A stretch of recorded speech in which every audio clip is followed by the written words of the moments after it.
আল্লাহ। অথচ আজকে আমাদের সমাজে এখন কি চলছে, নির্বাচনের আমেজ চলছে চারিদিকে।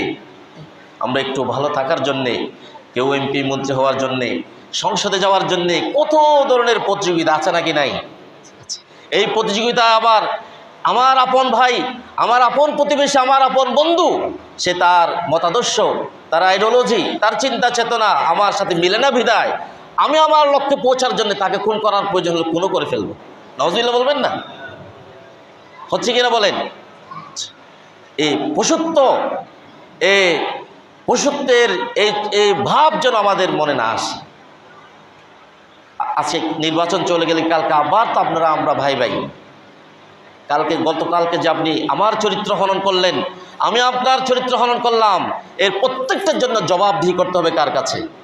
সুতরাং মুমিনদের জন্যে এই মুবারক রজনীতে, এই মুবারক বরকতময় এই মাসে মেসেজ হচ্ছে, আহ্বান হচ্ছে, তোমরা দৌড়ে যাবে, প্রতিযোগিতা করবে এই দুনিয়ার কিছু সময়ের, এই নশ্বর পৃথিবীতে যে কোনো মুহূর্তে চলে যাওয়ার এই ছোট্ট ক্ষণিকের দুনিয়ায়, সামান্য এই দুনিয়ার জন্য নয়।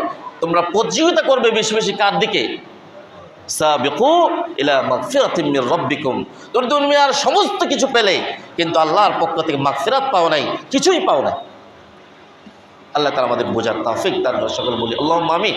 এবং আজকে সর্বশেষ আমরা সূরাতুল মুমিনিনের ৫৮তম আয়াতে কারিমা দিয়ে আমরা আমাদের আলোচনা শেষ করব। আল্লাহ তাআলা এখানে উপমা দিচ্ছেন, উদাহরণ দিচ্ছেন। কোরআনে কারিমে এরকম অনেক জায়গায় উদাহরণ আছে। হ্যাঁ, আমরা অনেক সময় আলোচনা করে থাকি। আল্লাহ তাআলা উদাহরণ দিতে বলেছেন, যারা জানে তারা জানে না, যারা জানে না, হাল ইয়াস্তাউল্লাযীনা ইয়ালামুন ওয়াল্লাযীনা লা ইয়ালামুন, তারা কি সমান? অন্য জায়গায় বলেছেন যারা দেখে যারা দেখে না তারা কি সমান? অন্য জায়গায় বলেছেন রাত দিন এটা কি সমান?